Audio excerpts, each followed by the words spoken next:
Okay, everybody, so now we've got a pretty dry sculpture. It's not completely dry, and I don't want it to be completely dry.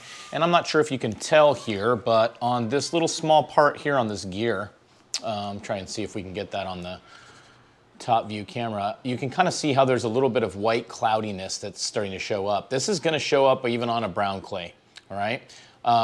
And so we need to get to this point to where it's pretty stiff, so that if I actually like touch it, you know, I can push pretty hard on this object, and it's not actually manipulating the clay. It's not changing the depth of the clay, and that's really what we're searching for here. I still haven't yet done anything with these little clay curls that are here, or little clay. What do we call them? Little clay crumbs, okay? I probably could start doing something with them, but I want to wait until a little bit later, okay? When I first took this piece off, it was kind of stuck to my board, all right, my cardboard piece, and that's okay. You just have to peel it away, okay? Not a big deal. So now what I'm going to be doing is I'm going to be turning this thing over and supporting it. And when I turn it over and support it, it's kind of a hard thing to do because I don't necessarily want to set it on this flat table surface. If I do that, maybe it starts to flatten things out as I start to apply pressure. So that's something that I want you guys to be careful of. What I've actually got set up here is I've got myself a very small little pillow. You can even use a regular like bedroom pillow for something like this, right? So I'm going to take this pillow and put it right here. And then what I'm going to do is I'm going to grab some plastic. This is the same piece of plastic that I used to do my sculpture, or to cover my sculpture. And then I'm going to kind of just double it over a little bit like this and set it onto this surface. And then I can actually take my piece here, and you can see the bottom of it, it's cut like a bunch of little marks on it from those small little pieces that I put together to kind of build that mass. And then if I take this and I set it down on here, now I've got a soft structure that will support it. And if I push down on it, it's got a little bit of give, right? So it's not going to flatten out any objects or any of the things that I've sculpted. But we've got to wait till it gets to that point. And if you have any other parts of your object that are a little bit more fragile, I know a few of you guys do, that's something that you just need to be very careful of, and maybe even holding that and cradling that piece in your hand, maybe that's going to be a better scenario for you guys, right? But mine, I don't have a lot of things that are really sticking off of my object, so I think I'm going to be okay. I've got a couple of tools here. Number one, it's not necessarily a tool, but we use these every day, right? Or a lot. I've got just a regular like spoon from the kitchen, right? The clay is not going to harm anything that we have in our kitchen. I mean, if you have super nice, silverware that's actually made out of silver, I probably wouldn't use that. Right? I'm using one of my kind of junkier spoons that's just a plain old spoon. I'm going to be using this to kind of dig out that inside, right? I've also got this trimming tool, which I gave you guys in your loaner tools, okay? It doesn't have a really gigantic, thing here for us to be able to, hollow things out, but we want to be careful when we do it anyway. So if we have too big of a loop tool that we're using to scoop this stuff out, well, maybe that might be it might happen a little bit too fast, and then you might go a little bit too deep, okay? So the other things that I have here, I've got a plastic knife, and I've also got a metal knife. And this is for me to be able to soften up the clay if it gets to that point where it doesn't seem like I can dig it out, okay? What we're going to be doing is we're just going to be removing clay here. And I want you to pay particular attention to where our edges are, right? So maybe one of the first things that I need to do here is, because I've got some spots like here where there's a little bit of a mark there, right? So maybe what I want to do before I even move on is go ahead and kind of compress this area like so, just by using the end of a pretty stiff knife tool or a stiff tool of some kind. You can even use the what am I thinking? Like a wooden rib, okay? Or even your plastic or your metal rib, okay? Those sorts of things. And of course, right at the time that I decided that I'm gonna record this video, the gardeners are outside, so that's great. Making noise with all sorts of different tools. So most of this that I'm doing is actually gonna take place where you're just gonna see kind of a time lapse, all right? But I want just to make sure that I have an edge that's here that's gonna be thick enough for me to actually have this nice structure to it, all right? And the thickness that we're going for here is about 3/8 of an inch. 3/8 of an inch is, I mean, you could pull out a ruler or something to kind of get an idea of what that is, but it's about like this thick, okay? Here's like, gosh, I don't even know what to show you. Here's the spoon, right? As kind of like a reference. But yeah, like around 3/8 of an inch, 1/4 of an inch, something like that. 1/4 of an inch is a little bit smaller or a little bit thinner, and 1/4 of an inch might be a little bit too thin, but that's not gonna harm anything. It just may not dry properly, or it might dry a little bit funky and maybe crack in the drying process. So if we can keep it to about 3/8 of an inch, which is a little bit more than 1/4 of an inch, that's gonna be our kind of ideal thickness for this object, okay? So I'm just using a tool of some kind to kind of compress around the edge in that kind of 3/8 of an inch, so that way I make sure that I don't have any like of those little lumps and bumps or any sort of cracks or crevices that are there, okay? And then once I get that, you know, you're probably going to notice that this part in here is still soft. It's not quite as soft as when we were making our objects, and we don't want to be adding water at this point. Adding water is a bad thing, okay? You add water, it starts to drip over the side, then it starts to mar up or mess up the surface that you have. You can even use the back end of a spoon to do this kind of stuff, right? So now what I can do is I just come in here and I'm going to start right in the middle, and I'm going to start scooping this clay out, right? And this clay that I'm scooping out, I can reuse this clay. So, you know, if you have your clay block that's near you, what you can do is you can kind of every now and then get a big collection of this stuff and get it inside of that bag so it doesn't dry out further. And it's been a little bit of time since we've been working on these, so some of this clay has actually stiffened up, right? This is not like the same stiffness as what it came out of the bag, right? Because it took some time to carve all this stuff and to get it all ready. And so it loses some moisture in the process. But it's easier to add moisture to clay that has a little bit of moisture than it is to add moisture to totally dry clay. All right. If any of you guys have taken ceramics in the past, which I think a couple of you guys have, when you're using this kind of clay, once it gets to the bone dry stage, or like where it's very, very dry and there's no more water, no more physical water left in the clay, that's where it becomes really fragile. Okay, so that's something to think about as well with your object. Once this thing once we hollow it out and compress everything, and get to the next level, if you will, or the next stage, we really have to be careful with this object. If we're not careful with this object, then we run the risk of breaking it before it ever goes into the kiln to get fired. When it goes into the kiln to get fired, and also when it's drying, it's actually going to shrink a bit, okay? The final shrinkage of this is probably gonna be somewhere around 12 to 13%. I'm not sure, because we're only going to be bisque firing these. We're taking them to one firing stage where the clay will still kind of be a little bit porous. And when we do that, it is going to make the clay is going to shrink a little bit.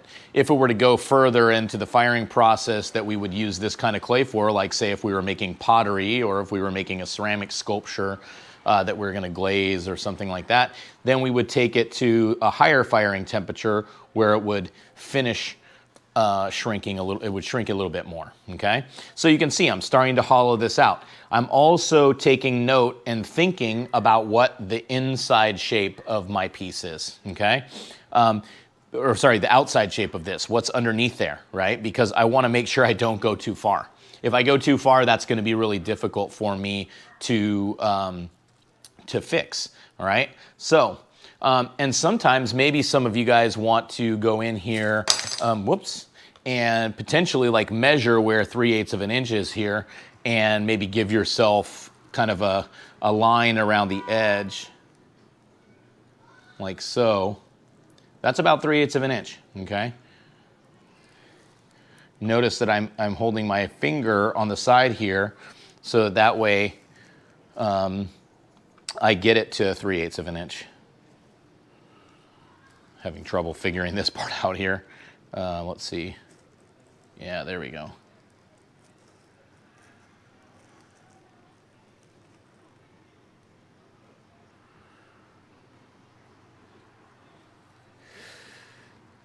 And again, there is no kind of rule that says it has to be 3/8 of an inch. Like I said, it could go as thin as 1/4 of an inch, but we want to be careful, okay?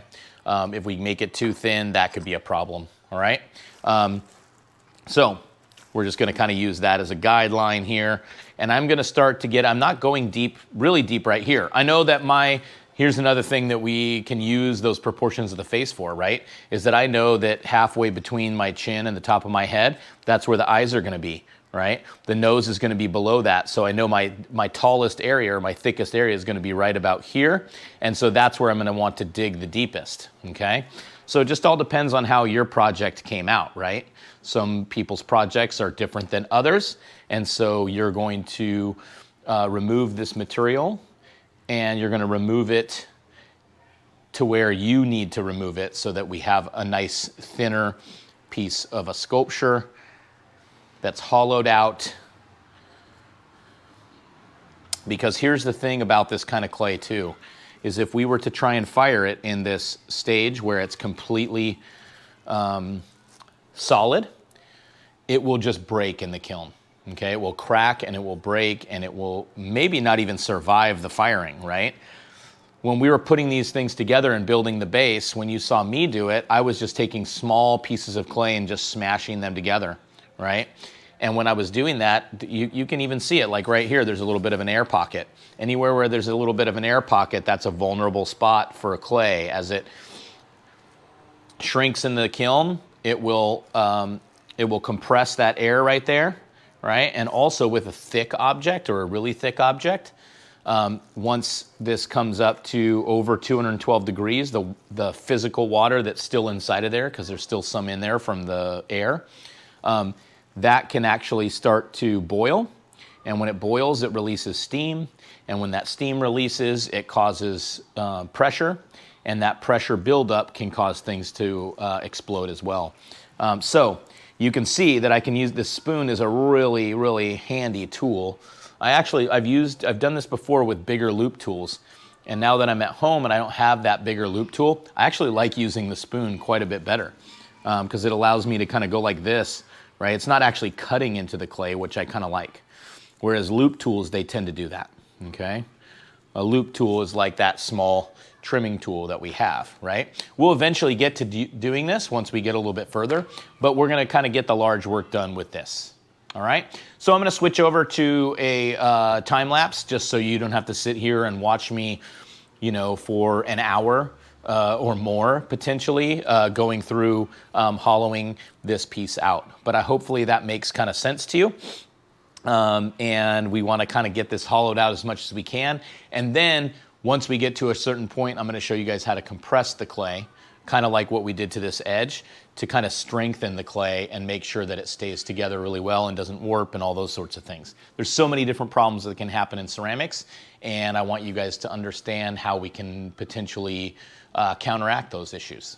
So, here we go.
so at this point, I've gotten it pretty hollowed out, not all the way. And I don't know if any of you guys have noticed this during the time lapse, but one of the things I was doing is I did a couple of times where I took this off the face, and then I just kind of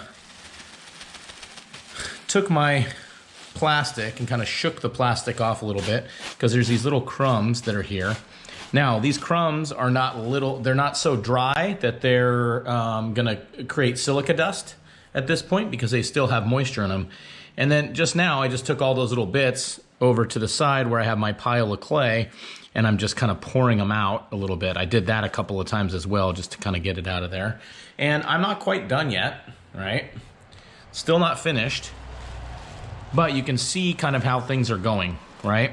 On the chin area, because I have a little bit of an undercut in the chin area, I actually dug out into this region, right? So I don't want that to, if I just dug straight down and made just a pool essentially, without having that little undercut where it goes inside, right?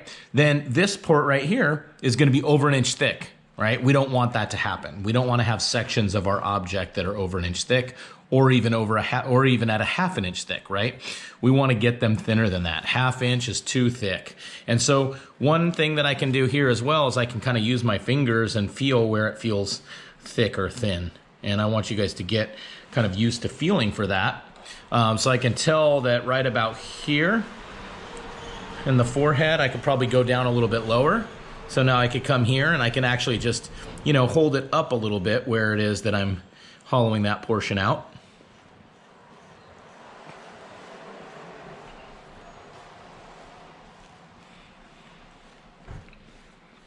And I can get down a little bit further, right?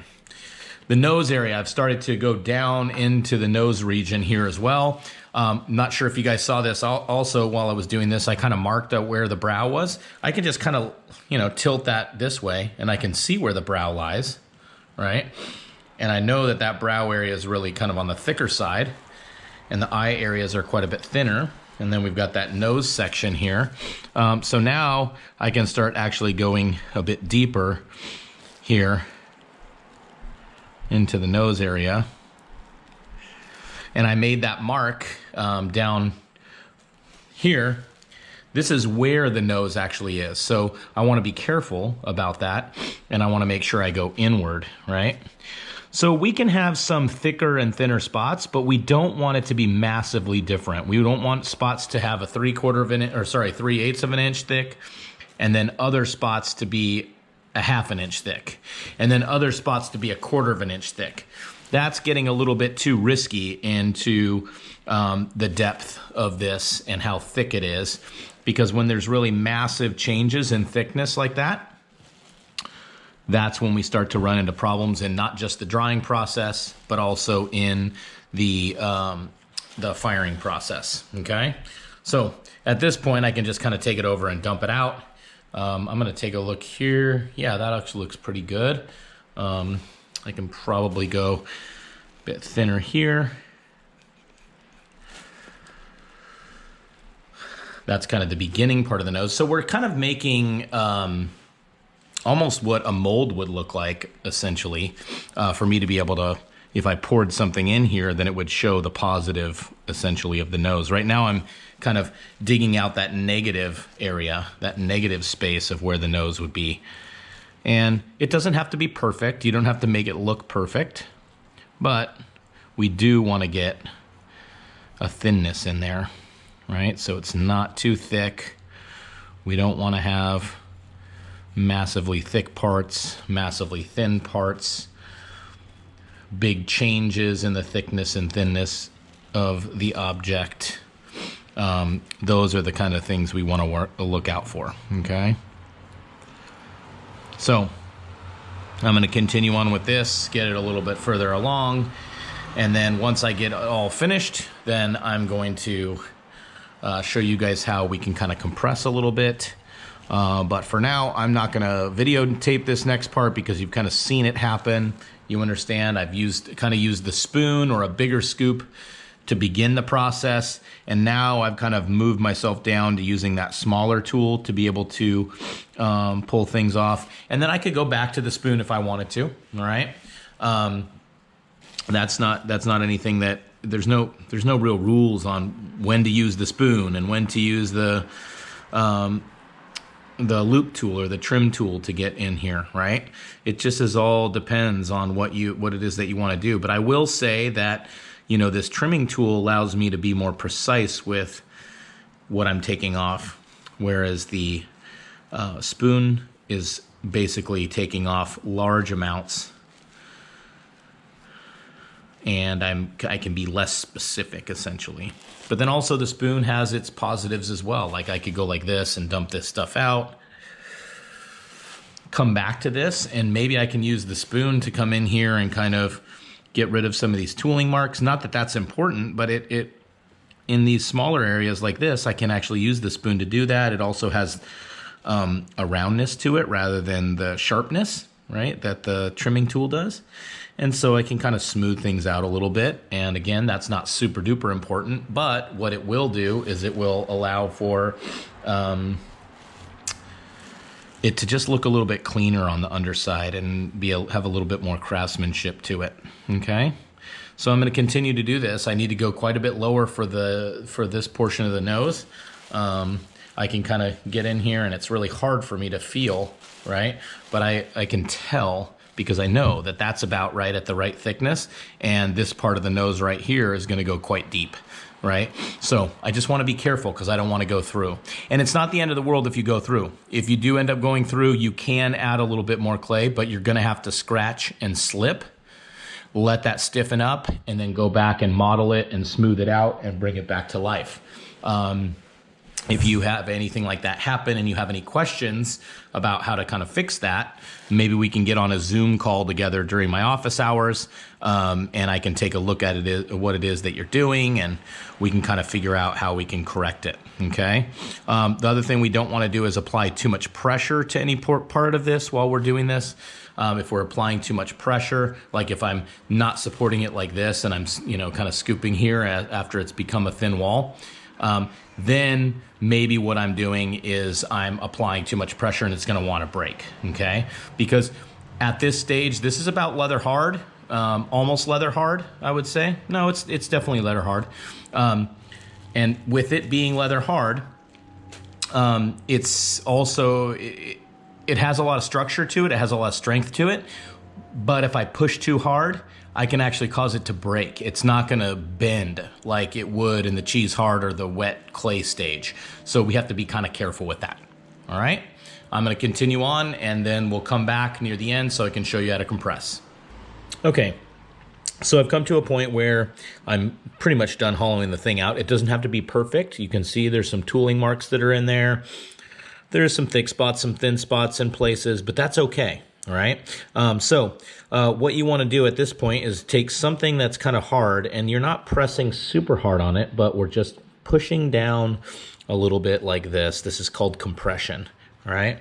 So it doesn't matter what we use to do this. We can use the end of a wooden, you guys have a wooden knife tool that's in your toolkit, and that's something like the end of it that looks like a thumb, right? You can use that to do it. But you don't want to just use your thumb. Your thumb's not hard enough. I don't actually have that wooden knife tool here, so I'm just using the back end of this spoon, and I'm just pushing down slightly everywhere. I'm going to go everywhere I possibly can here. I'm not pushing too hard. I'm just pushing a little bit. You can go in a couple different directions too, and this just compresses the clay. Compressing the clay is going to line up all the clay particles. It's going to make them get closer together, and when clay particles are closer together, it's easier for them to bond together, the silica molecules to bond together when they're in the kiln and they're firing. So compression is a very good thing to do. And if you ever take a ceramics class, you'll learn a little bit more about compression with clay, because it's kind of an important thing to do.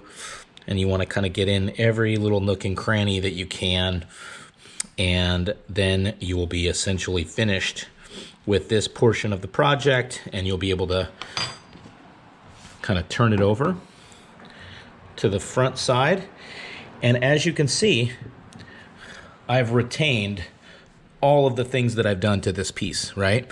Nothing got smashed, nothing got smushed any direction, because I came at this at the right dryness level. If it would have been the wrong dryness level, it would have been too soft, then me doing this would have smushed things on the other side. Also, the things that helped were me putting it onto that pillow, and having that pillow do a little bit of work as well. So that's how we're going to go ahead and finish this project. Also, not quite at this point, but pretty soon I could come here and I can kind of, get rid of any of those little little curls of clay. In fact, a few of them have already kind of come off. And if you have anything stuck inside of anything like this, you can just kind of get it out by using another tool, maybe your needle tool, maybe something else. This is my small little trimming tool. And maybe I want to get in there with the needle tool just to get out some of the smaller bits, like where I had, in here, essentially. You can see that there's a little small amount in one of these little holes. I can get that later. I can use that needle tool, that kind of stuff. I've got some spots that are in here in these little nooks and crannies of the machine portion of the eye. And maybe I can get in there with another tool and kind of get a little bit of that stuff out as well and clean it up. Easier to do in this leather hard stage, a little bit more difficult to do when it's in the soft stage. All right, and you can see I kind of put a little bit of a idea of the iris and the pupil in there. That can also be something that happens when we start painting these objects, okay, in whatever way you're gonna plan on doing that. Another thing I might end up doing is, I can see kind of this edge here. If I want to clean up that edge, right now would be a good time. I can take a kind of stiff knife tool, the wooden knife tool, a metal knife tool. I can even use one of the wooden ribs, or I could use one of the or the metal rib that's in that loaner kit, and just kind of soften things up a little bit, get rid of any of those marks that were there.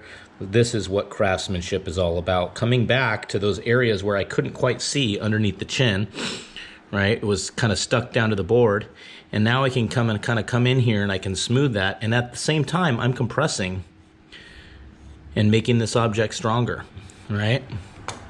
I can come back with my finger and kind of finger polish that, pushing down.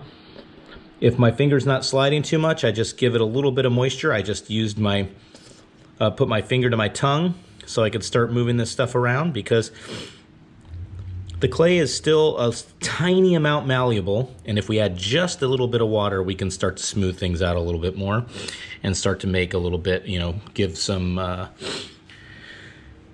marks to those imperfections, essentially, that we maybe had. So hopefully that makes sense to everybody. That is what we're going to do. And then once we're all done with it, I want you guys to grab that board again that you have this thing sitting on, and I want you guys to set it out to dry completely. One thing I want you to remember about it being, when it's drying completely, or when it becomes completely dry, right? It's always good to have that board, set it on top of that board once we're all done, so that way if I need to move it, I can move it like this. I don't have to hold the clay object. Once this thing dries out all the way, when we lift it up, we want to make sure that we lift things up with 2 hands and we cradle it and get those hands underneath the object, all right? We don't want to grab it and hold it by like this part of it and just dangle it there. All right, that's not a good way to hold on to work once it's become dry. Right now in the leather hard stage, it's okay to do that, because leather hard is actually at a point where it's pretty strong. But once it dries out all the way, it's not going to be strong any longer. All right, I'm still not done because I've only compressed this top part. I'm going to go through and compress the rest of it, and then I'll set it onto my piece of cardboard or board that I'm using, and then sit this somewhere to dry so that it can get completely dry. Okay? that's about it for this portion of the project. Remember, at this point in time, you should be thinking about how you are going to display this object and start gathering up those materials that you're going to be using for displaying this project. There are no rules, no guidelines other than those student examples that I gave you in the PowerPoint presentation. So if you need to revisit that, please do. It's in the module, still up there for you guys. And yeah, if you have any questions, further questions or concern, just let me know. Your display doesn't have to be elaborate. It doesn't have to be massive. We just want to find some way that we're going to kind of present this object somehow.